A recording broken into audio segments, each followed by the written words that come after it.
हम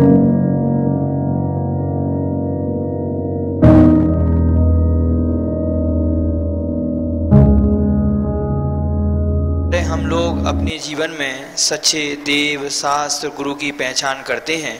क्या देवों में भी यही व्यवस्था है और देवता और नारकी गुरु कैसे बनाते होंगे अपने जीवन में, कृपया समझाएं।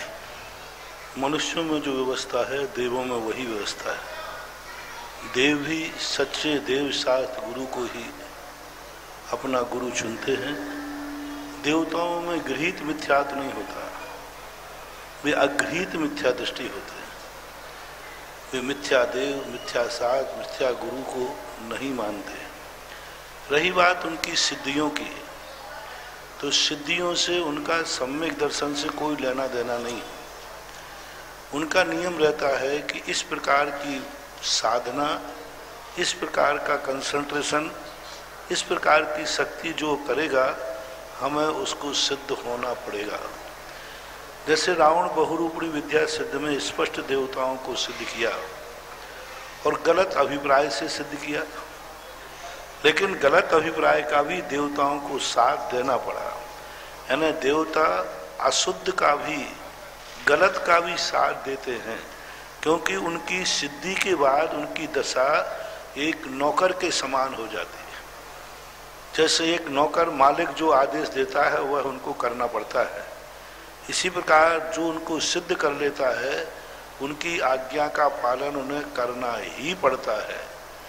और नारकियों में देव शास्त्र गुरु की जो सिद्धि है वो प्रत्यक्ष रूप में न होकर के भावों से होती है।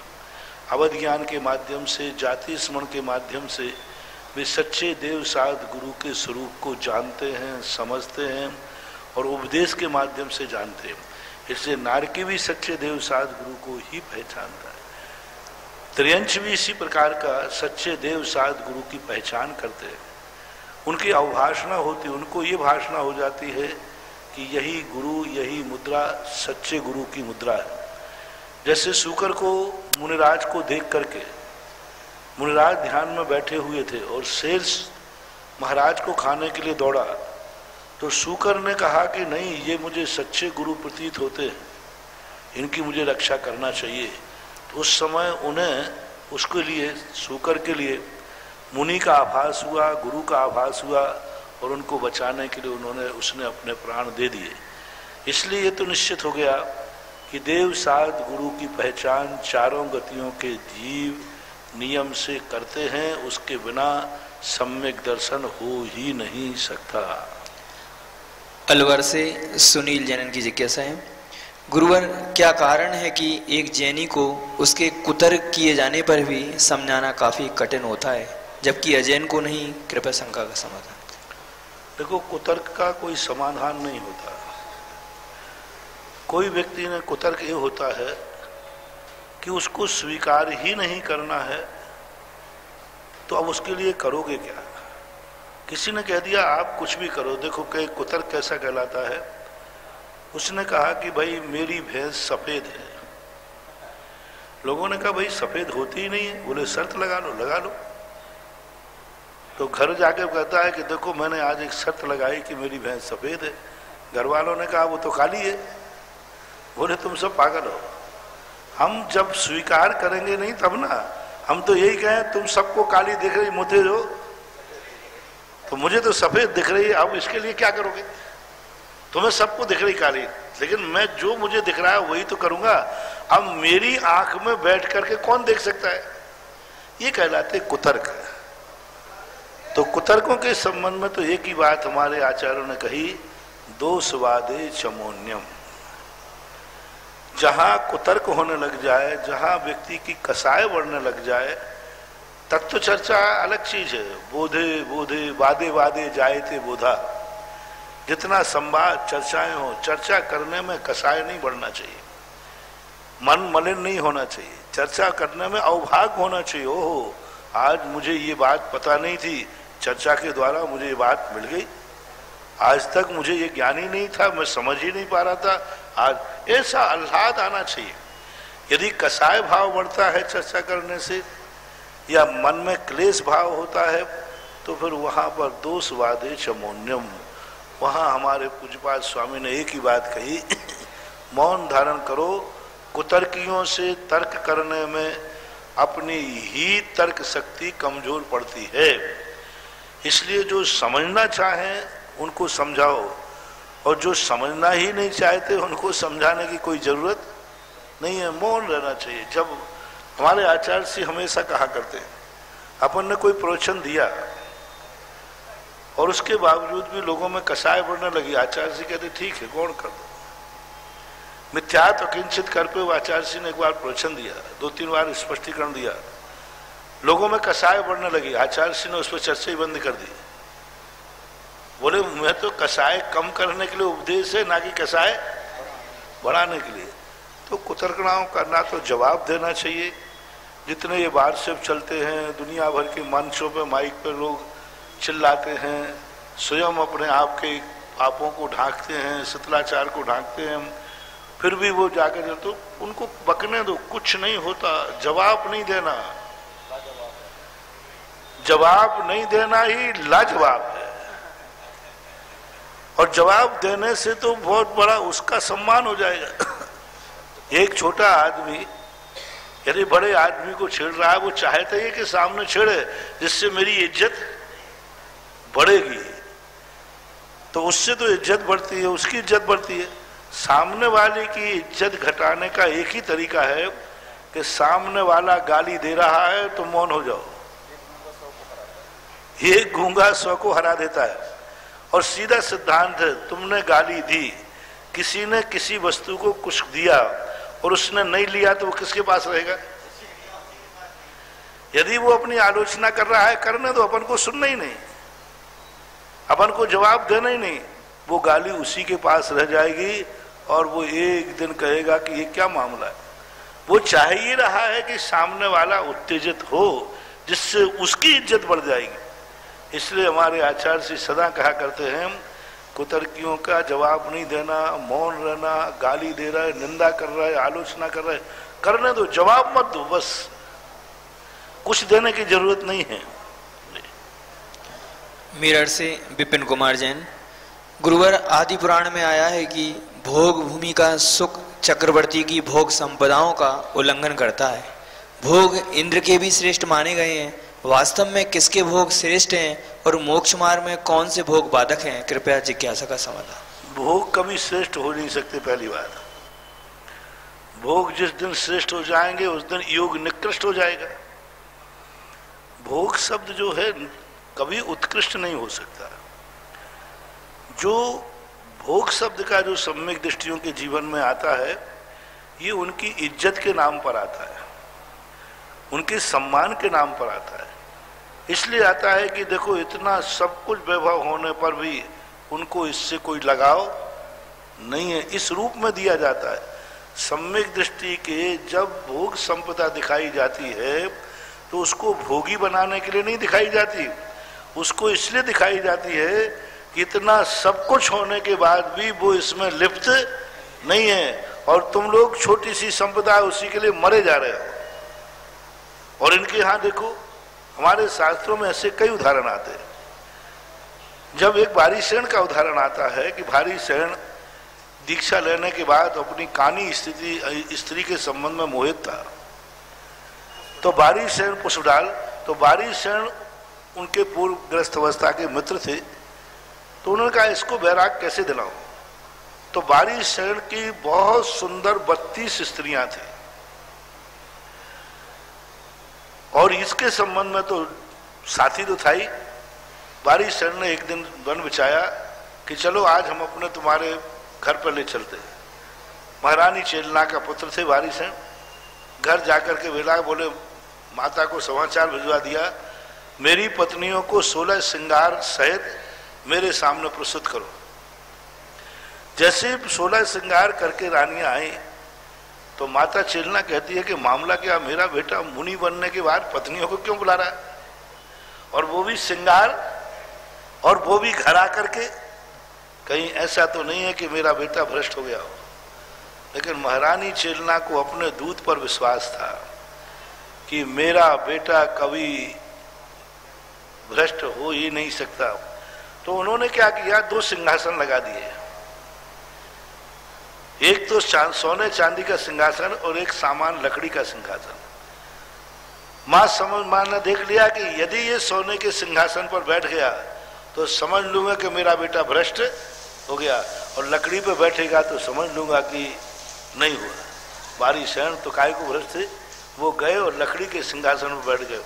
और पुष्पदाल तो भ्रष्ट था ही, उसको तो सोने का सिंहासन मिल गया, जिंदगी में पहली बार मिला था। कभी उनके बाप ने नहीं देखा था सिंहासन, बाप में नहीं देखा था सोने चांदी का सिंहासन, और सोने चांदी के सिंहासन बैठकर बड़े उससे बैठो, आज मिला सिंहासन। रागी व्यक्ति, पापी व्यक्ति यही होता है कि वो वैराग्य के पथ को संसार का कारण है। कितने साधु हैं जो इस मुनि पद को संसार का कारण बना लेते हैं, मुनि पद को आजीविका का साधन बना लेते हैं, मुनि पद को परिवार के संचालन का साधन बना लेते हैं, मुनि पद के माध्यम से दुनिया भर के घर में रहते तो कब कुछ भी नहीं मिलता, और मुनि बनने के बाद वो क्या ठाट बाट से रहते हैं, और घर में उनके बाप को देखो तो उनके पास साइकिल भी नहीं है। और महाराज बनने के बाद सोने का सिंहासन, चांदी के सिंहासन, गाड़ियां, घोड़ा, सब, ये सब बहुत बड़ा पाप है। यानी मुनि पद पर आकर के मुनि पद का साधन अय्यासी के लिए प्रयोग कर लेते हैं। तो वो तो वैराग थे, आसपास लगे हुए थे। वारिशन कहते क्या बात है पुष्पदाल, देखो ये मैंने 32 रानियां थी, इनमें से तुम्हें कौन कम दिख रही है? बोले सब सुंदर हैं। किसी के धन दौलत की कमी है? बोले नहीं है। इनको छोड़ करके मैंने वैराग पद धारण किया है, इस कामनियों में भी मेरे लिए कोई रस नहीं है। बोले ये आपकी पत्नी है, इनको आपने छोड़ा है? ऐसी अप्सराओं को छोड़ दिया आपने? बोले हाँ, ये सब संसार नहीं।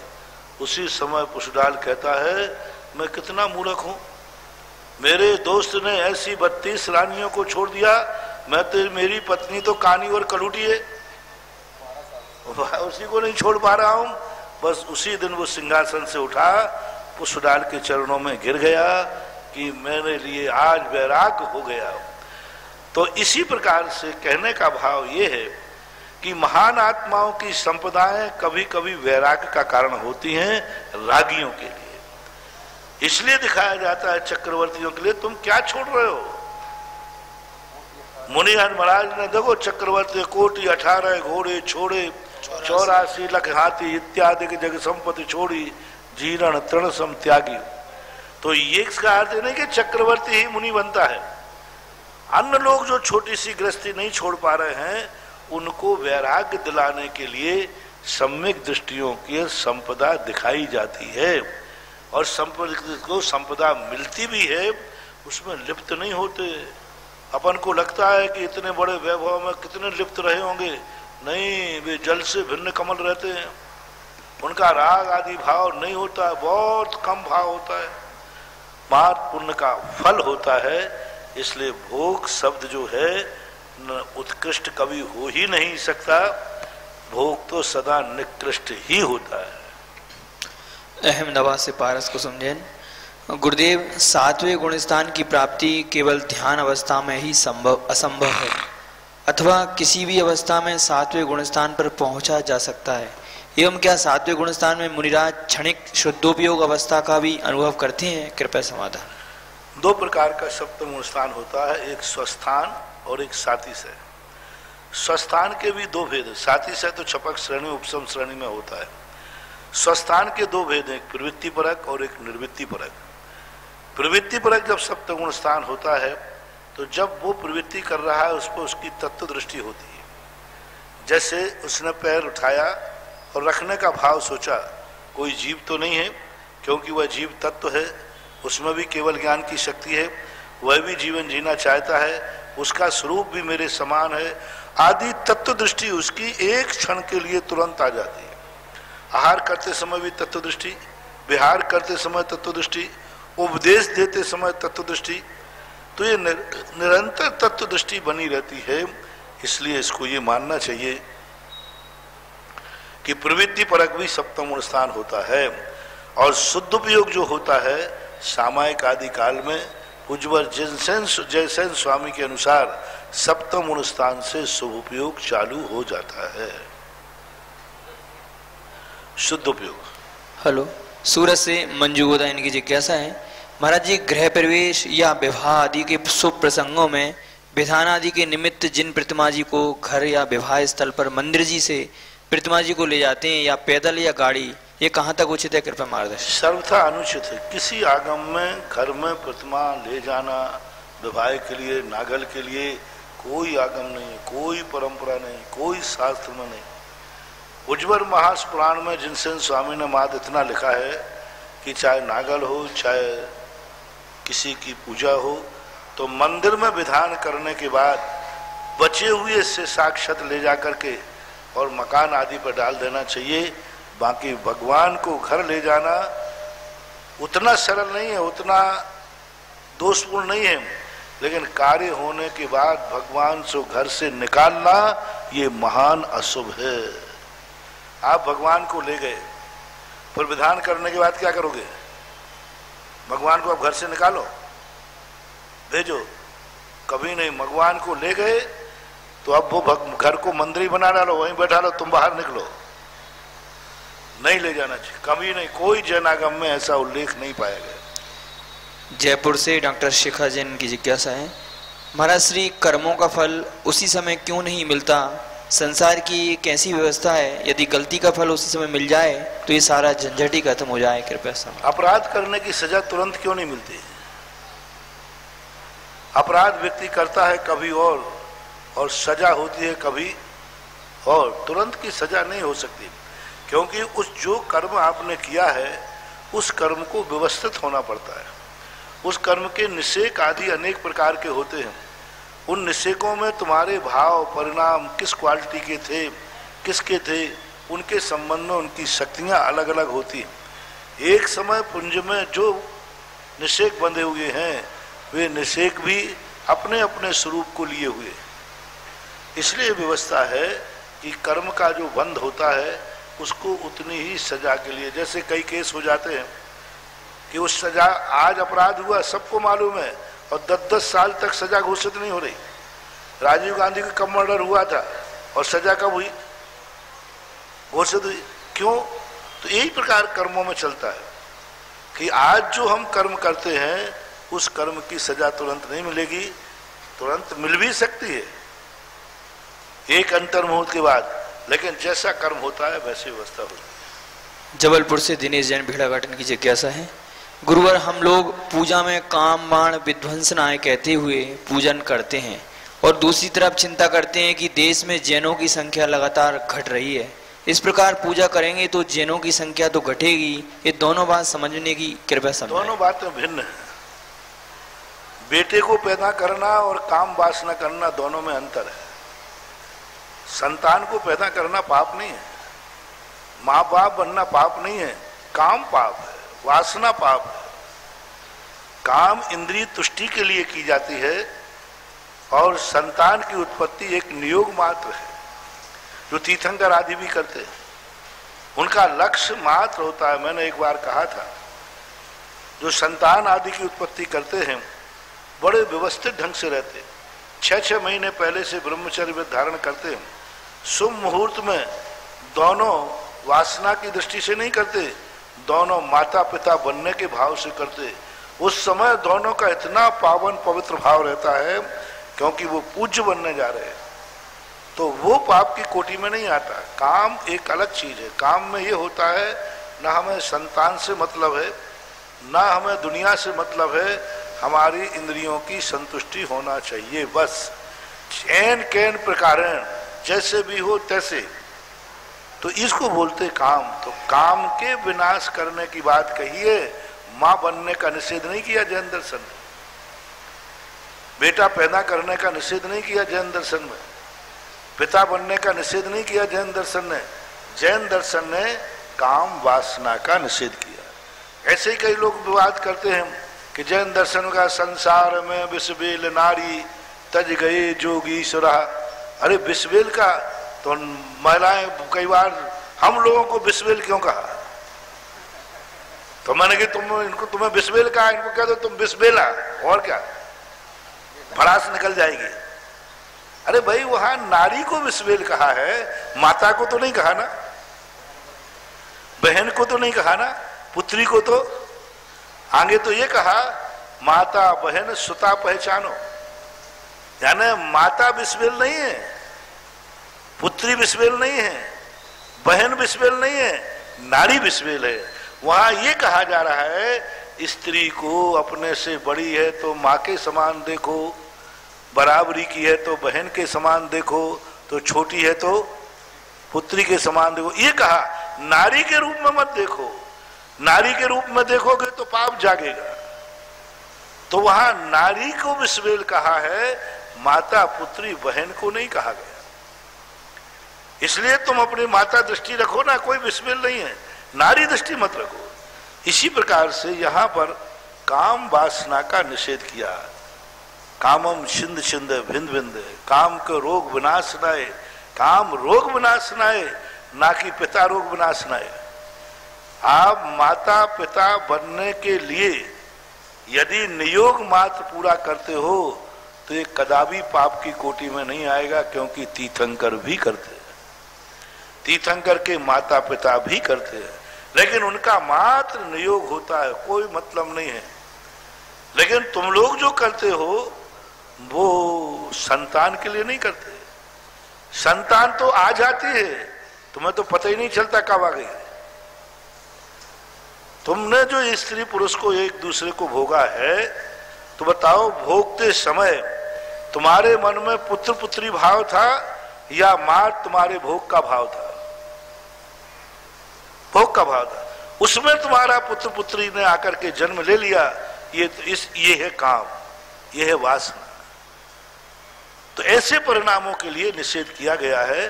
माता पिता बनने के लिए कदापि निरोध नहीं, ये तो गृहस्थ की संसार की व्यवस्था है।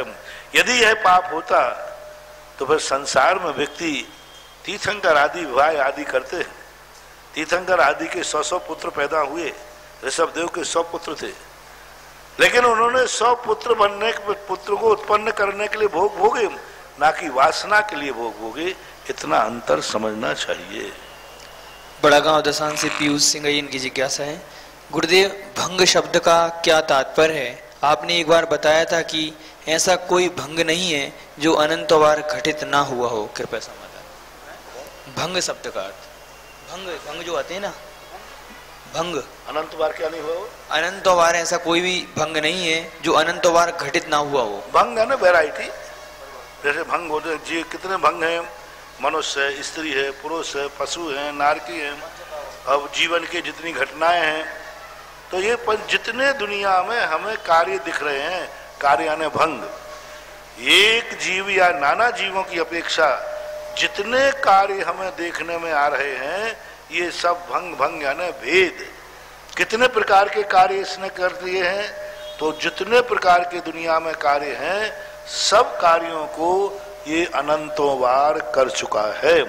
जैसे अपन अभी सांगानेर में बैठे, तो बिल्कुल ऐसे ही पंडाल में, ऐसे ही लाइव में, ऐसे ही हम आज के इसी नाम वाले मेरे ही नाम वाले यही लाल वाला टेबल क्लॉथ यानी पलासना, यही माइक, यहाँ महासागर बैठे तो यही समझना महासागर, दूसरे महासागर नहीं, यही महासागर, यही निष्कम सागर, यही सब। और तुम लोग भी यही चटाई भी यही थी, हाँ यही चटाई थी, पंडाल भी यही था, ये लाइटें भी यही थी, ये पंखे भी यही थे, ये जिनवानी पारस सुधा कलश से सब तीनों कलश तीन ही थे, तीनों ये थे। कुर्सियों पर भी ऐसे ही बैठे थे, आप यूं हाथ लगा के बैठे ना, उस समय भी ऐसे ही बैठे थे, और यही कलर की कुर्सी थी, और ऐसे धीरे धीरे पानी की बूंदे। ऐसा अपन लोग अनंतों बार कर चुके हैं। इतने ही लोग, एक ज्यादा मत करना, कम मत करना, इतने ही लोगों के बीच में जिज्ञासा समाधान अपन सब अनंतों बार कर चुके हैं, अनंतों बार कर चुके हैं। एक बार ही नहीं, पहली बार ही नहीं हो रहा है। और एक भी व्यक्ति मत बढ़ाओ, जितने अपन लोग हैं बस इतने ही रखो।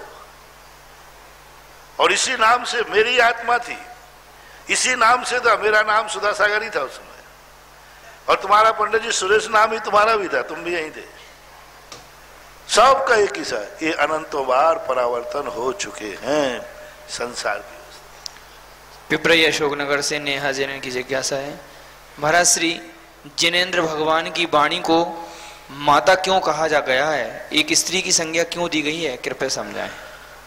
जिस प्रकार माता की सीख हमारी जिंदगी का विकास करती है, हमें अहित से बताती है, हमें अंधकार से बचाती है, दुर्घटना से बचाती है और हमारे विकास का कार्य करती है, इसी प्रकार जिनवाणी हमें संसार में भटकने से बचाती है, अहित से बचाती है, हेय से बचाती है और उपादेय की तरफ ले जाती है, हमारे लिए ऊपर ले जाती है। देशयामी समीचीनम धर्मम कर्म निवर्णम संसार दुखता सत्वान यो धरती उत्तमे सुखे।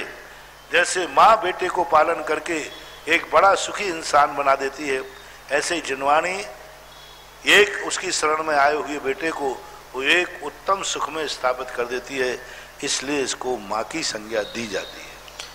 महाराज श्री एक बात और समझ में नहीं आती, इनकी जिज्ञासा है कि महाराज श्री अभिषेक क्यों नहीं करते, अभिषेक करने में क्या बाधा है। महाराज को अभिषेक क्यों, अभिषेक क्रिया एक पाप का प्रक्षालन है। मैं पूछना चाहता हूं कि जिस बर्तन को आपने जूठा नहीं किया उसको प्रतिदिन क्यों नहीं मांजते, जिस कपड़े को आपने नहीं पहना उसको प्रतिदिन क्यों नहीं धोते। आपका बर्तन रखा है घर में और आपने उसको जूठा नहीं किया, फिर भी प्रतिदिन मांजते हो क्या, क्यों नहीं मांजते, क्योंकि जूठा हुआ ही नहीं। तो ये जितनी व्यवहार की क्रियाएं हैं ये पाप प्रक्षालन के लिए की जाती है, पाप प्रक्षालन के। जब मैं पाप ही नहीं करता तो प्रक्षालन क्यों करूं, जब मैंने अपने मन वचन काय को गंदा ही नहीं किया तो फिर मैं इसको क्यों मांजूं, मैं क्यों इसको स्नान करूं, क्योंकि मैंने गंदा ही नहीं किया। इसलिए मुनिराज, क्योंकि पूजन पाठ अभिषेक आदि ये सब किए हुए पाप के प्रक्षालन के लिए हैं, गंदगी को दूर करने के लिए हैं। जो व्यक्ति पापंच पापों से ऊपर उठ गया है उसे स्नान की, पापों के प्रक्षालन की जरूरत ही नहीं है, एक बात। दूसरी बात, जब उससे बड़ा कोई साधन निर्जरा का मिल गया हो, पूजन अभिषेक पाठ करने में जितने पापों की निर्जरा होती है उतनी निर्जरा मुनि महाराज को ध्यान करने में होती है, उससे भी अनंत गुणी, उससे भी अनंत गुणी। तो आप बताओ कौन सा धंधा करोगे जिसमें 2 रुपया मिलते हैं वो कि 200 रुपया मिलते हैं वो है? तो मुनि महाराज की क्रियाएं 200 रुपए वाली है। अब महाराज पर हम लोग करने लग जाए, तुम्हारी उतनी पूंजी नहीं है, तुम करोगे क्या। ना तुम सामायिक करते हो, ना तुम प्रतिक्रमण करते हो, ना तुम उपवास करते हो, 12 व्रतों का 12 तपों का पालन नहीं करते हो। इसलिए मुनि महाराज के लिए एक बड़ा साधन मिल गया निर्जरा करने के लिए, तो वे छोटे साधन को क्यों अपनाएं। आप लोग बड़े साधन नहीं मिलने के कारण से अब क्या कहते हैं, मजबूरी का नाम महात्मा गांधी, भगे भूत की लंगोटी भली। अब तुम मुनि के पास का साधन तो नहीं अपना रहे हैं, तो जिनवाणी ने कहा चलो कुछ तो कमाई करो। अरे भाई बड़ी नौकरी नहीं मिल रही है तो सब्जी का ठेला लगाओ, लगाओ तो सही, खाना तो पड़ेगा ही पड़ेगा। इसलिए ये आपकी कमजोरी है। आप मुझे अभिषेक में शामिल मत कीजिए, आप मुनि बनकर के अभिषेक का त्याग कीजिए। आप करिए। यदि आपको मेरे से जलन हो रही है कि महाराज आप लोग अभिषेक पूजन क्यों नहीं करते, तो मैं कहता हूं कि आप भी बंद करो ना। लेकिन मैंने कब बंद किया, मुनि बनकर। मुनि बनेगा, तुम भी मुनि बंद करा। फिर महाराज ये बताओ, यदि हम सब मुनि बन गए तो सही बताओ फिर भगवान का अभिषेक कौन करेगा। आप चिंता मत करो तुम सब मुनि बन जाओ, भगवान को अभिषेक की जरूरत ही नहीं है। इससे बड़ी और क्या चीज होगी। इसलिए ही मानना चाहिए मुनि एक बड़े साधन को लेकर के उत्पन्न हुए हैं और श्रावक छोटा साधन लिए है, इसलिए उसको ऐसा कहा जाता है। कैलाश नगर दिल्ली से पंकज जैन की जिज्ञासा है, हे गुरुवर, हम किस प्रकार जाने कि हम जो भी भगवान की भक्ति करते हैं वे सही दिशा में है या नहीं है, और पूज्य श्री भगवान की भक्ति का सही तरीका क्या है, कृपया समझाएं।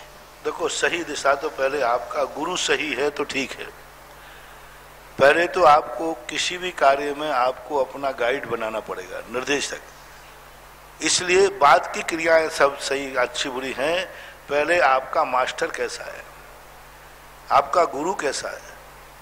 पहले गुरु यदि चोखा है तो फिर जैसी वो विधि बताए उस ढंग से चलना चाहिए। और गुरु ही खोटा है तो फिर आपका जिंदगी को उपल नाव वत, पत्थर की नाव के समान वो साधु भी डूबेगा और तुम्हें भी डुबो ले जाएगा। इसलिए आपको अपने आप में पहले गुरु की पहचान करो, और सही पूजन भक्ति क्या है पर वो गुरु बताएंगे कि आप अपना अभिप्राय किस अपेक्षा से रखना। संक्षेप में यही समझो, जिस भगवान की या हम गुरु की पूजा करते हैं, हमें उन जैसा बनने का भाव आ रहा है तो सामान्यतः यह सच्ची पूजा कहलाती है। पूज्य के अनुसार पूज्य बनने का परिणाम आना ही सच्ची पूजा है, जिसे हमारे शास्त्रों में कहा बंदे तदगुण लब्धे। जिज्ञासा समाधान के ऑनलाइन सत्र के बाद अब हम आपसे रूबरू हो रहे हैं। प्रथम प्रश्न के लिए मैं श्री प्रेमचंद जी राव का दुर्गापुरा से, जैन दर्शन के बर्मज्ञ, अपनी जिज्ञासा रख रहे हैं, और आपके बाद तैयार रहेंगे श्री विनोद जी जैन जयपुर से। नमोस्तु भगवान, नमोस्तु नमोस्तु, मंचस्थ सर्वेभ्य मुनिवरेभ्य नमोस्तु। महाराज श्री, भारतीय दर्शनों का ये सिद्धांत है कि शुभाशुभ कर्मों का कर्ता भोक्ता ये जीवात्मा स्वयं है।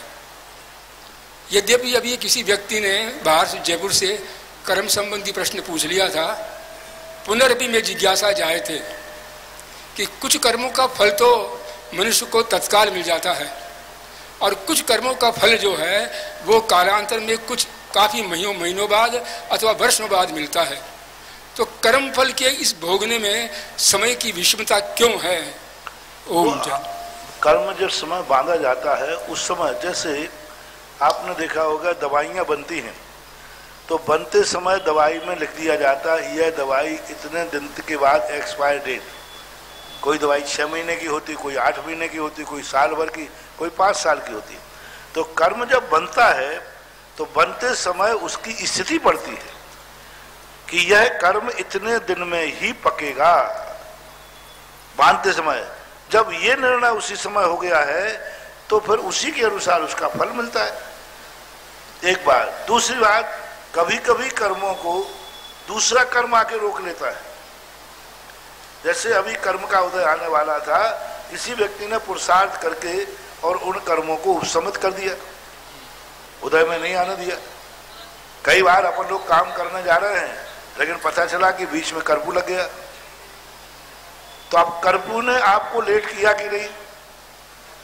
आपकी गाड़ी स्पीड से बढ़ रही थी लेकिन किसी ने कह दिया कि रास्ते में खतरा है, आप नहीं जा सके, तो आप टारगेट तो लेके चले गए थे 1 घंटे में पहुंचेंगे और आप 24 घंटे में पहुंचे।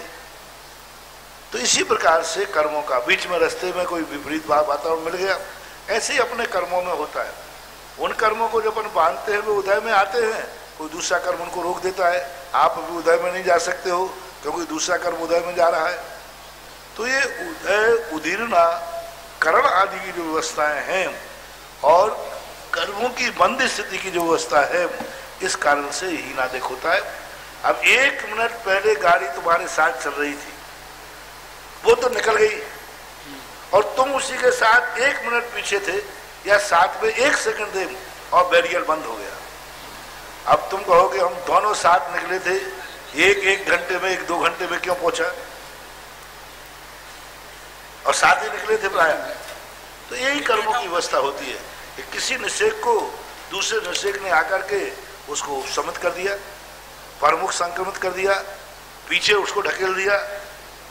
तो ये व्यवस्थाएं जैसे आपके व्यवहार में चलती हैं ऐसी ही कर्मों की व्यवस्थाएं चलती रहती। महाराज ये निधत्ति निकाचित कर्मों का उदीर्णा और संक्रमण किस रूप में कैसे होता है? नहीं होता इनका। क्या भगवान के जिन दर्शन से इसमें कुछ भगवान के नहीं दर्शन से नहीं, किसी से भी निगत निकाचित कर्मों में कोई परिवर्तन नहीं होता, उनका फल हमें भोगना पड़ता है।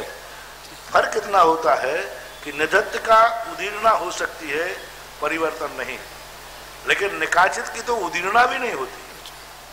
उदीर्णा का अर्थ इतना होता है कि हम जो कर्म अभी उदय में नहीं आना था उसको उदय में ला देंगे, लेकिन संक्रमण नहीं कर सकते। लेकिन निकाचित कर्म तो कहता है मुझे जिस समय उदय में आएंगे उसी समय आएंगे, तुम कहोगे आज आ जाओ तो वो नहीं आएगा। तो ये निधत्त निकाचित कर्मों का अंतर होता है। निधत्त यानी उदीर्णा तो हो सकती है लेकिन परिवर्तन नहीं। निकाचित का अर्थ है उदीर्णा भी नहीं, परिवर्तन भी नहीं, यथा स्थिति वो उदय में आएंगे। तो ऐसे कर्मों का कोई कारण नहीं। मार्ग उज्ज्वल वीर सिंह स्वामी ने जिन बिंब दंशनैन निधत्त निकाचित कम खय दंशना दो देखे जाते हैं, ऐसे एक दो प्रसंगों में और भी लिया है। हो सकता है ये भक्ति के अतिरेक में किया गया हो सकता है भक्ति की महिमा में बताया गया हो, लेकिन कर्म सिद्धांत नहीं है। भक्ति में कभी कभी व्यक्ति कहते हैं कि भाई आप तो आकाश की ऊंचाइयां छू रहे हो। अरे भाई आकाश की ऊंचाइयां कौन छू पाया? लेकिन भक्ति में बोलते कि नहीं बोल देते, ठीक। अरे वो तो चंद्रमुखी कन्या है। अरे चंद्रमा तो आकाश में, कन्या के मुंह कहां से आ गया? तो ये उपमाएं कहलाती है। तो कभी कभी हमें भक्ति का बहुत महिमा बताने के लिए कहना पड़ता है कि अरे ये भक्ति वो है जो निधत्त निकाचित कर्मों का भी क्षय कर देती है, लेकिन कर्म सिद्धांत नहीं है, वो अपवाद मार्ग है। नमोस्तु भगवान। विनोद जी जैन जयपुर, और आपके बाद तैयार रहेंगे पुष्पा जी सोगानी श्री जी नगर जयपुर। गुरुवर के चरणों में बारंबार नमोस्तु। गुरुवर, जैन धर्म का सबसे बड़े तीर्थ सम्मेद शिखर जी का अस्तित्व, जैन धर्म के सबसे बड़े तीर्थ सम्मेद शिखर जी का अस्तित्व भावांतर से एक ही जैसा है या इसमें कुछ परिवर्तन होता है?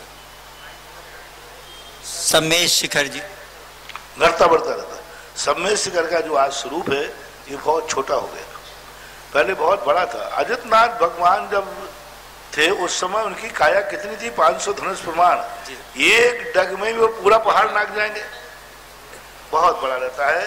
धीरे धीरे काल दोष के कारण से उसमें उत्पत्ति ह्रास होता रहता है, लेकिन टू द पॉइंट मेन स्थान कभी क्षय को प्राप्त नहीं होता।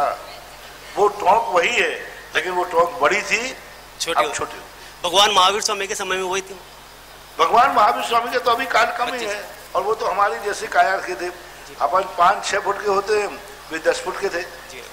7 हाथ प्रमाण थे तो 7 जोड़े 10.5 फीट के थे, 4 ही फुट बड़े थे। तो उस समय से अब बहुत कम हो गया, बहुत कम हो गया। नमस्ते गुरुवार। पुष्पा जी सोगानी श्री जी नगर से, और आपके बाद तैयार रहेंगे श्रीमती सरला जी जैन महावीर नगर से।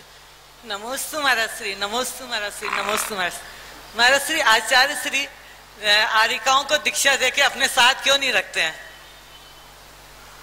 अरे भाई अब मेरे से मत करवाओ। स्त्रियों को जिनने साथ रखा उनकी हालत क्या है?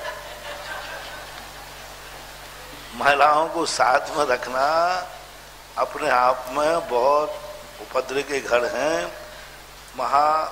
बौद्ध ने एक बहुत अच्छी बात कही।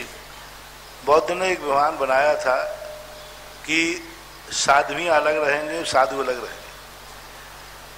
उनके एक शिष्य ने साध्वियों को रखना शुरू कर दिया। बौद्ध ने घोषणा की कि जो मेरा बताया हुआ धर्म 21,000 वर्ष चलना था, अब वो 500 वर्ष ही चल पाएगा, क्योंकि स्त्रियां और पुरुष जहां रहेंगे वहां अपवाद होना संभव है। और भली शुद्ध ना अशुद्धि ना हो, लेकिन अपवाद हो सकता है। बैठना, उठना, चर्याएं, विनय, अभिनय, सब प्रकार की आपकी व्यवस्थाएं बिल्कुल भिन्न हैं। पुरुष की व्यवस्थाएं बिल्कुल भिन्न है। आपकी चर्या बिल्कुल भिन्न है, पुरुष की चर्या भिन्न है। कदापि आज तक मुझे आगम में, शास्त्रों में एक भी संघ ऐसा नहीं मिला जिस संघ में आरिकाएं थी। समोषण मिला है। उपदेश की सभा में बैठना अलग चीज है। आचार्य उपदेश दे रहे हैं, बैठ रहे हैं, लेकिन एक साथ विहार किसी भी पूरे आगम में आरिका संघ मुनियों के साथ रहे हैं, ऐसा कोई आगम में उल्लेख एक भी संग। 500 मुनि थे। भद्रबाहु स्वामी के संग में 24,000 साधु थे, लेकिन उनके संग में आरिकाएं कितनी थी? एक उल्लेख। कुंदकुंद स्वामी के संबंध में 500 मुनि थे, उनके संग में आरिकाएं थी कितनी थी? एक भी पता नहीं। पूरे आगम को 700 मुनिराज थे रक्षाबंधन की कथा में, उसमें कोई आरिका का नाम आया? नहीं। इतने मुनियों के संगों के हजारों नाम हैं, एक भी मुनि संग में कोई माताजी थी, आरिकाएं थी, छुल्लिकाएं थी, ब्रह्मचारिणी थी, ऐसा कोई आगम में उल्लेख नहीं मिला। उज्ज्वल शांति सागर महाराज के संग में एक भी आरिका नहीं थी। कोई भी आज तक कोई फोटो नहीं दिखा सकता मुझे कि आचार्य शांति सागर महाराज के संग में इतनी आरिकाएं बैठी हुई हैं या विहार कर रही है। कोई संस्मरण, इतना साहित्य लिखा गया आचार्य शांति सागर महाराज के। पंडित बंशीधर जी ने, सोलापुर वालों ने सन 1932 में शांति सागर चरित्र लिखा। पंडित सुमेश चंद जी दिवाकर ने, सिवनी वालों ने चारित्र चक्रवर्ती लिखा, लेकिन कहीं उनके संग में, और इतना शांति सागर महाराज का विहार हुआ, जगह जगह उनके फोटो मिलते हैं, लोग कहते हैं जयपुर में भी आए, लेकिन आज तक किसी ने ये नहीं कहा उनके संग में इतनी आरिका माताएं थी। शांति सागर महाराज तक भगवान की, महावीर स्वामी की, मुनियों की ये निर्ग्रंथ परंपरा शुद्ध चलती रही, उज्ज्वल शांति सागर महाराज तक। और शांति सागर महाराज तक कोशी कंग में कोई आरिकाएं नहीं थी। कुंदकुंद स्वामी, समंत वधु स्वामी, पूजपाठ कहीं नहीं थी। आरिकाएं थी लेकिन अलग से थी। उसके बाद में क्या कैसा हुआ इस प्रपंच में मैं नहीं पढ़ना चाहता हूं, नहीं तो अभी हाल बाहर सब चल जाएगा। हाँ, वो तो आपकी प्रतीक्षा ही करता है। शांति सागर महाराज की शुद्ध परंपरा को, शांति सागर महाराज की, बीच में मैं कट गया हूं, ध्यान रखना, विवादास्पद है। शांति सागर महाराज की शुद्ध परंपरा को, पावन परंपरा को, कुंद की परंपरा को उज्ज्वल ज्ञान सागर महाराज ने अपनाया, और उसी परंपरा का निर्वाह शुद्ध रूप से आचार्य विद्यासागर महाराज कर रहे हैं। जो लोग शांति सागर महाराज की दलील देते हैं कि शांति सागर महाराज, शांति सागर महाराज के संग में कोई आरिकाएं नहीं थी, फिर शांति सागर की दलील देने वाले अपने संग में आरिकाएं क्यों रखते और कहते हम शांति सागर की परंपरा, शांति सागर महाराज ने ये किया, शांति सागर महाराज ने ये किया, तो शांति सागर महाराज ने आरिकाएं नहीं रखी। सही मायने में पूछा जाए तो आचार्य विद्यासागर महाराज पूर्णतः उज्ज्वल शांति सागर महाराज की परंपरा का निर्दोष निर्वाह कर रहे हैं। आज आचार्य शांति सागर महाराज के क्या आचार्य महाराज भी आते हैं, आशीर्वाद देते हैं, संग में कुचित कदाचित रहते हैं, लेकिन विहार कदापि नहीं कर सकते। स्पष्ट कहते विहार नहीं करेंगे हमारे पास। कहीं आके मिल गए, दर्शन किया, प्रायश्चित लिया, चलो विहार करो। तो ये परंपरा हमारी आगम की परंपरा है, प्राचीन परंपरा है, और ये परंपरा कायम रहना चाहिए। आरिकाओं और मुनियों को कदापि एक साथ नहीं रहना चाहिए। यहाँ तक कहा गया है कि जन्म देने वाला बेटा मुनि बन जाए और उसकी माँ आरिका बन जाए। अब बेटा माँ है, लेकिन वे दोनों अकेले में बैठकर वार्तालाप न करें। अरे माँ बेटे हैं वे तो, लेकिन तुम्हारी दृष्टि में माँ बेटे हैं, दुनिया की दृष्टि में आरिका माता जी और स्त्री पुरुष है, मुनि है। तो ये बहुत आदर्श परंपरा है, नहीं होना चाहिए। लेकिन जो हो रहा है इसके संबंध में मैं कोई टिप्पणी नहीं करना चाहता हूं, लेकिन जो नहीं रख रहे हैं वो श्रेष्ठ है, श्रेष्ठतम है। ये आर्ष परंपरा है। मुनियों को, आरिकाओं को संग में नहीं रखना, ये परम पूज्य शांति सागर महाराज की पवित्र आर्ष परंपरा है, आर्ष परंपरा है। शांति सागर महाराज का जब कोई नाम लेता है तो मैं एक एक बात शांति सागर गिना सकता हूं। शांति सागर महाराज क्या क्या नहीं करते थे और उनका ढिंडोरा पीटने वाले क्या क्या कर रहे हैं। शांति सागर महाराज ने कभी ऐसे इस प्रकार के कार्य नहीं किए। उनके बाद कभी घोड़ा गाड़ी नहीं थे, उनके बाद कभी पंखा कूलर नहीं थे, उनके पास कोई नहीं। और पंथवादी भी आचार्य शांति सागर कभी भी पंथवादी नहीं रहे। उन्होंने श्रावकों के किसी पंथवाद को आर्ष और अनार्स की संज्ञा नहीं दी है। धन्य है शांति सागर महाराज जिन्होंने अपने संग में आरिकाओं को नहीं रखा, और धन्य है मेरे गुरु विद्यासागर महाराज जिन्होंने संग में आरिकाओं को प्रवेश रखने की अनुमति नहीं दी।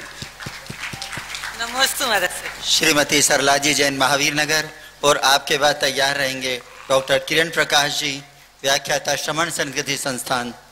पुंगव श्री सुधा सागर जी महाराज के चरणों में मेरा और मेरी परिवार की तरफ से सत सत नमोस्तु नमोस्तु नमोस्तु। महाराज जी, मैं सरला जैन महावीर नगर से, मेरी जिज्ञासा ये है कि पंचकल्याण प्रतिष्ठा महोत्सव में जो प्रतिमा पर जन्माभिषेक होता है, उस जल को हम गंधोदक के रूप में स्वीकार करें या उसको क्या चीज माने, क्योंकि उसका तप और ज्ञान कल्याणक तो होता नहीं है। कृपया समाधान। ग्रस्तों के लिए वो बालक 10 अतिशयों से युक्त है, और वो जो 10 अतिशय उनके अंदर गुण विद्वान है, वे ग्रस्तों के लिए बड़े कार्यकारी हैं।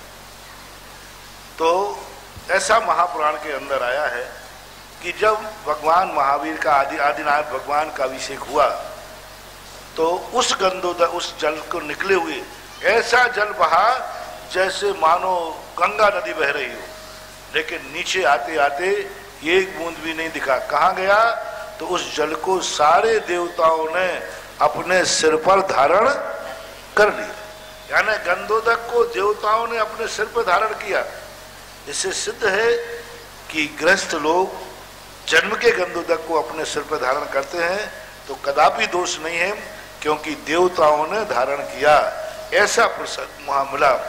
जन्म कल्याणक के मनुष्य को धारण करना चाहिए, हमें आगम में नहीं मिला, लेकिन देवता धारण करते हैं, उसी को समझ करके धारण कर लेना चाहिए, क्योंकि जन्म कल्याणक के समय मनुष्यों का वहां गति ही नहीं है। भगवान का जन्म कल्याणक का अभिषेक कहाँ हुआ? 1 लाख योजन ऊपर पांडुक शिला पर, वहां मनुष्य पहुंच ही नहीं पाते। विद्याधर आदि को छोड़ देना, मुनिराजों को आदि को, सामान्य मनुष्य पहुंच ही नहीं पाते। इसलिए शायद उन्होंने वर्णन नहीं किया मनुष्यों का कि जन्म का कल्याणक मनुष्य मना ही नहीं पाते हैं, देवता मना पाते हैं। तो देवताओं के द्वारा जन्म का गंधोदक धारण कराया गया है। उस पारिशेष न्याय से आप लोग धारण करते हैं तो मिथ्यात्व का दोष कदापि नहीं आएगा। नमोस्तु महाराज। श्रमण संस्कृति संस्थान के व्याख्याता, अपनी मधुर वाणी के लिए विख्यात किरण प्रकाश जी जैन, और आपके बाद तैयार रहेंगे आशीष जी जैन आवा। पूज्य गुरुवर के श्री चरणों में बारंबार नमोस्तु। महाराज जी, जिज्ञासा ये है कि पढ़ते हैं कि एक समय में एक ही स्थान पर उपयोग होता है। इंद्रियों की अपेक्षा हम बात करते हैं कि जिस समय स्पर्शन इंद्रिय का उपयोग कर रहे हैं, यूज कर रहे हैं, उस समय उपयोग स्पर्शन इंद्रिय में ही जाएगा। लेकिन यदि माना कि हम किसी वस्तु का भक्षण कर रहे हैं, कचौरी हमने खाई तो वो गर्म भी लग रही है और उसका स्वाद मिर्ची वाला भी आ रहा है, तो दोनों एक ही समय में हमें उपयोग में आ रहा है, फिर ऐसे कैसे हो सकता है? इसका थोड़ा सा प्रश्न बदल दें जी। कि स्पर्शन इंद्री कार्य कर रही है तो उपयोग स्पर्शन इंद्री में ही हो, ये कोई नियम नहीं। इंद्री का कार्य करना अलग चीज है और उपयोग होना अलग चीज है। यदि हमारा स्पर्शन इंद्री काम कर रही है लेकिन उपयोग नहीं है तो स्पर्शन इंद्री संबंधी अनुभूति नहीं होगी। अब जिस समय हम गरम कचौड़ी खाया तो गरम भी लग रही है और स्वाद भी आ रहा है जी। नहीं, उसमें भेद है। जिस समय गरम लग रही है उस समय स्वाद नहीं आ सकता, जिस समय स्वाद आ रहा है उस समय गरम नहीं लग सकता। आपके प्रश्न के अनुसार तो लगेगा जी कि जिस समय रसना इंद्री दोनों है, क्योंकि वहां स्पर्श भी है, दोनों चीज हो रही है, तो दोनों एक साथ कैसे? तो आपके प्रश्न के अनुसार तो ये घटित हो रहा है और प्रश्न भी खड़ा हो रहा है कि जब स्पर्शन और रसन दोनों वहां पर हैं तो दोनों का उपयोग वहां होना चाहिए, लेकिन ऐसा है ही नहीं। इंद्री काम कर रही है सो उपयोग वहां होता है, सो बात नहीं। इंद्री काम करे और उपयोग आवे उसको हमारे यहाँ भाव इंद्री कहते हैं। द्रव्य इंद्री काम कर रही है, जल रही है, लेकिन भाव इंद्री यदि स्वाद की तरफ जा रही है तो हमें जलने की अनुभूति नहीं होती। अब उपयोग इतना शीघ्रता से परिवर्तन होता है कि हम नहीं समझ पाते हैं कि हमें किसकी चीज अनुभूति हो रही। जैसे अपन तेजी से चाक घुमाते हैं साइकिल का जी, तो जो रिंग लगे रहते हैं उनको हम गिन सकते हैं क्या? नहीं गिन सकते। क्यों? बहुत फास्ट चल रहा है इसलिए। और एक घुमाने के बाद ऐसे लगते हैं इनमें गैप ही नहीं है। हाँ नहीं है। पंखा भी इसी तरह लगता है, बहुत तेज घुमा दे तो अपन को नहीं लगता इन पाखड़ियों में गैप है। हाँ नहीं, लेकिन गैप कितना है? काफी गैप है, काफी गैप। लेकिन तेजी से घूमने के कारण से वो हमें दिखाई नहीं देता। ऐसा ही उपयोग तेजी से परिवर्तन होने से अपन को लगता है कि इसमें अंतराल है ही नहीं, लेकिन सत्य ये है कि साइकिल के रिंग में भी गैप है और पंखे की पाखड़ियों में भी गैप है। ऐसा आचार्य श्री का कर्ण विषय के इंद्रिय के विषय में एक चिंतन सुना था। जब हम सारे गामा पा आदि 7 स्वर सुनते हैं तो एक समय में एक इंद्रिय काम करती है, लेकिन इनकी जो विषय है, क्या इनके विषय भेद में भी अंतर हो सकता है महाराज जी? जैसे महाराज जब हम ढोलक की आवाज सुन रहे हैं, क्या उसी समय हम पियानो की आवाज भी सुन सकते हैं? ये तो एक साथ सुनने की क्षमता है तो सुन सकते हो। जैसे भरत चक्रवर्ती एक समय में 12 योजन के कटक में सारे 12 योजन के जीव जंतु एक साथ बोले तो भी उसको ग्रहण करके बता देते। एक साथ बोले 12 योजन के जीवों ने सबने एक साथ प्रश्न किया, एक समय में प्रश्न किया और उनके कानों ने ग्रहण करके धारणा करके क्रम से उत्तर दे दिया। तो ये तो क्षमता अपनी इंद्रिय की क्षमता के अनुसार है कि वह कितना ग्रहण करने की क्षमता रखता है, वो तो उसकी क्षम की बात हो सकता है। नमस्ते महाराज। आशीष जैन आवा से और आपके बाद तैयार रहें अस्मिता जी जैन जयपुर से। गुरुवर नमोस्तु। महाराज जी, एक दिन आपने बताया था कि नौकरी करना मध्यम व्यवसाय है, लेकिन आजकल सबकी धारणा है नौकरी करने में, और वो तर्क देते हैं कि नौकरी में विकल्प कम होते हैं, काम धंधे में विकल्प ज्यादा होते हैं। मैंने तो मध्यम नहीं कहा, मैंने तो जघन्य कहा था। विकल्प तो नहीं होते, लेकिन उसमें स्वाभिमान नष्ट होता है, स्वाधीनता नष्ट होती है। आपने देखा घर में पापा की ऊंची आवाज नहीं सुनते हो और नौकरी में बॉस की सुननी पड़ती है, नीची गर्दन रहती, गाली बकता रहता है। और घर में पापा को भी उंगली उठा दे, पापा आप जाना हो गया, वहां बोल के दिखाए, स्वाधीनता नष्ट होती है, दासता स्वीकार करना पड़ती है। नौकरी का सबसे बड़ा दुर्गुण है दासता, और दासता सदा निकृष्ट ही होती है। इसलिए उसमें और सामान्य रूप से जो अपन करते हैं, सामान्य रूप से ये सामान्य व्यवसाय कहलाता है, आदान प्रदान। इसलिए नौकरी और सही पूछा जाए तो सही बताना, नौकरी शौक से करते हो कि मजबूरी में? यदि मजबूरी में। घर में धंधा करने की पूरी औकात है, सब कुछ है, तो तुम धंधे को चयन करोगे कि नौकरी को? धंधे को।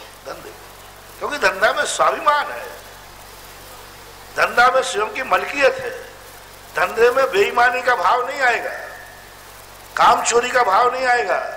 और नौकरी में इतना बुरा भाव करता है नौकर, इतना बुरा भाव करता है, थोड़ी से लेट हो जाए, हे भगवान मालिक की आज कोई गाड़ी बिगड़ जाए, उसका एक्सीडेंट हो जाए, उसका कोई मर जाए, कुछ ना कुछ ऐसा हो जाए जिससे मैं क्योंकि वो खतरनाक है।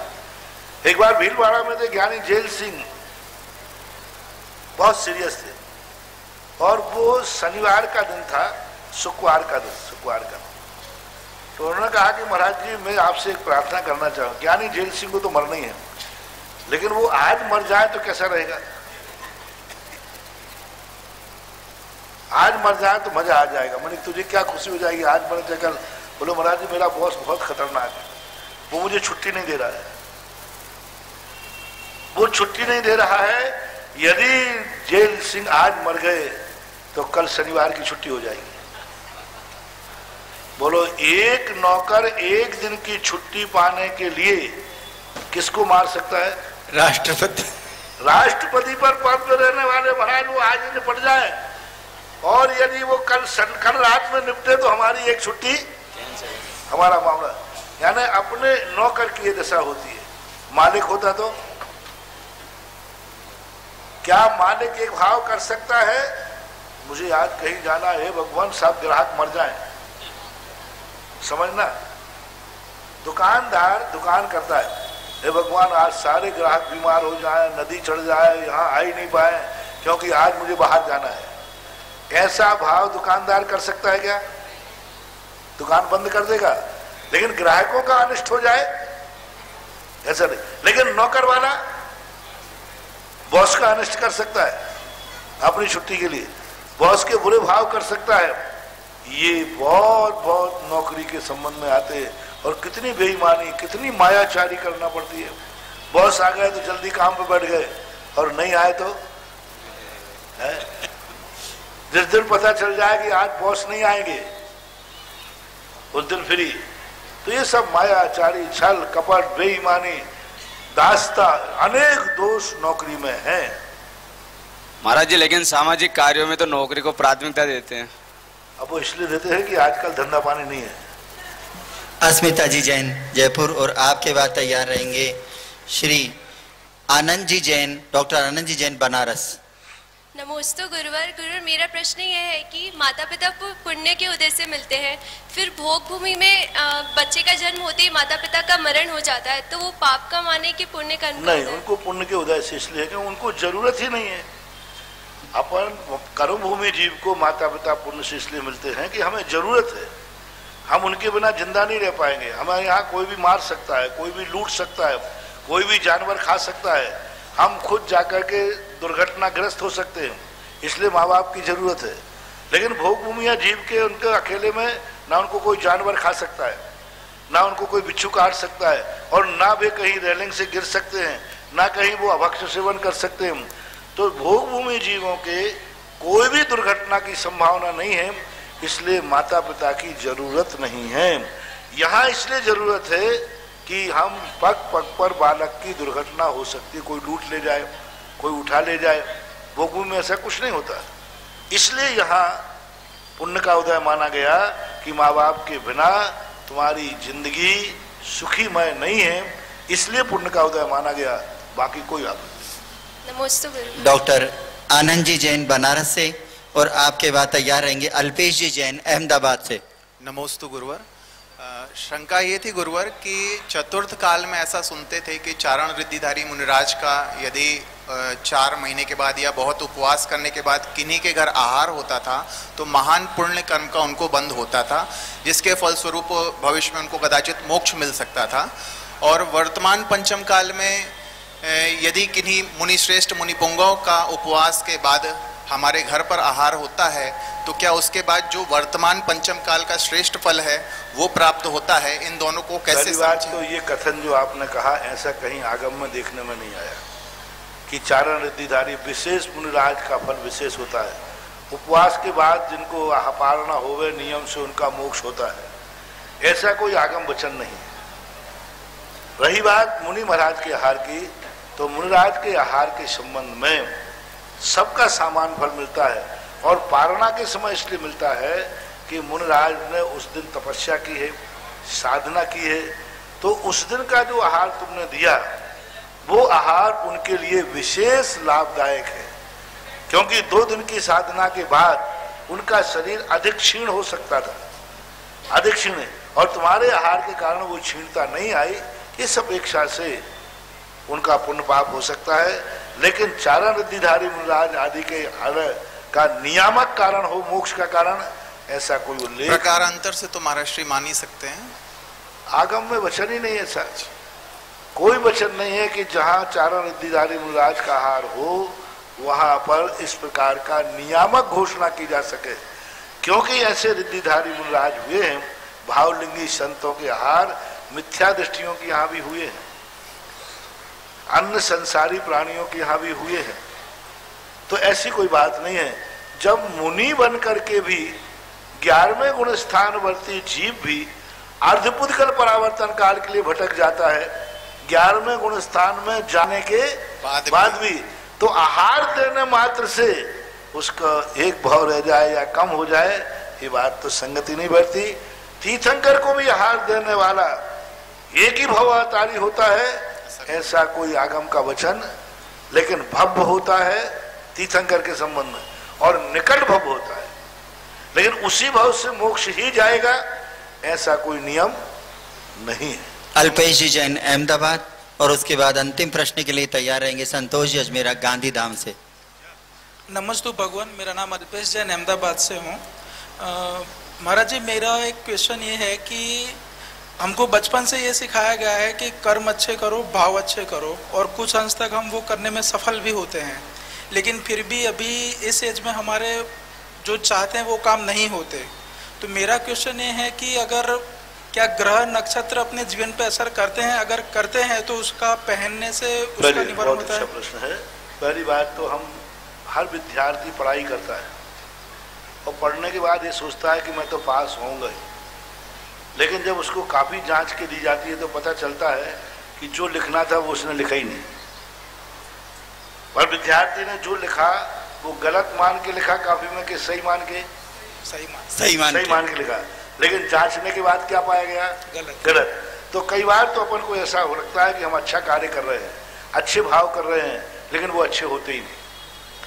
कई बार ऐसा लगता है कि जिस क्वालिटी का हमें अच्छा भाव चाहिए, यानी हमें बाजार में जाने में व्यवस्थित 100 रुपये में मिलती थी और मेरे पास 10 रुपया है, तो उस क्वालिटी का हमारा भाव नहीं होता।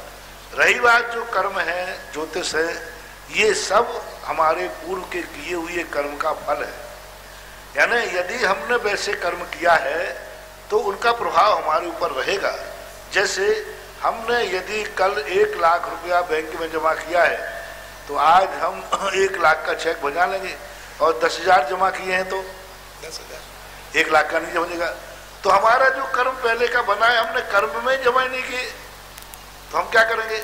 ज्योतिष मंडल की जहां तक सवाल है तो ये ज्योतिष मीटर के, थर्मामीटर के समान होते हैं। जैसे हमें बुखार है तो थर्मामीटर बुखार बता देगा, तो क्या थर्मामीटर में बुखार है? बोलो, नहीं है। क्या थर्मामीटर को दवाई दूं? लेकिन बताया किसने कि हमें बुखार है?